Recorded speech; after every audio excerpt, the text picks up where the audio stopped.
আমাদের শপথ নিবে তখন আমরা রাস্তা ছেড়ে দেবো, এছাড়া রাস্তা ছেড়ে দেবো না। এই যে মানুষের ভোগান্তি হচ্ছে তার কি হবে? ভোগান্তি হচ্ছে এই জন্য আমরা যে আশেপাশে আছে তার মধ্যে দাবি যাচ্ছি, অথবা তার জন্য যে যতদিন প্রযোগ না হবে ততদিন আমরা রাস্তা ছেড়ে দেবো।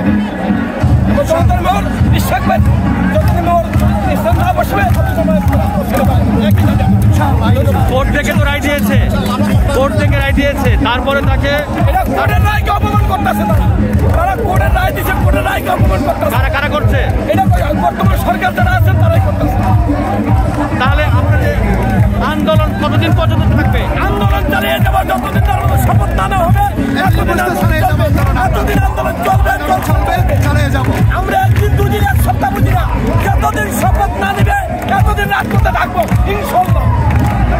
সীমাবদ্ধ না, জনসমর্থন সমস্ত বাংলাদেশের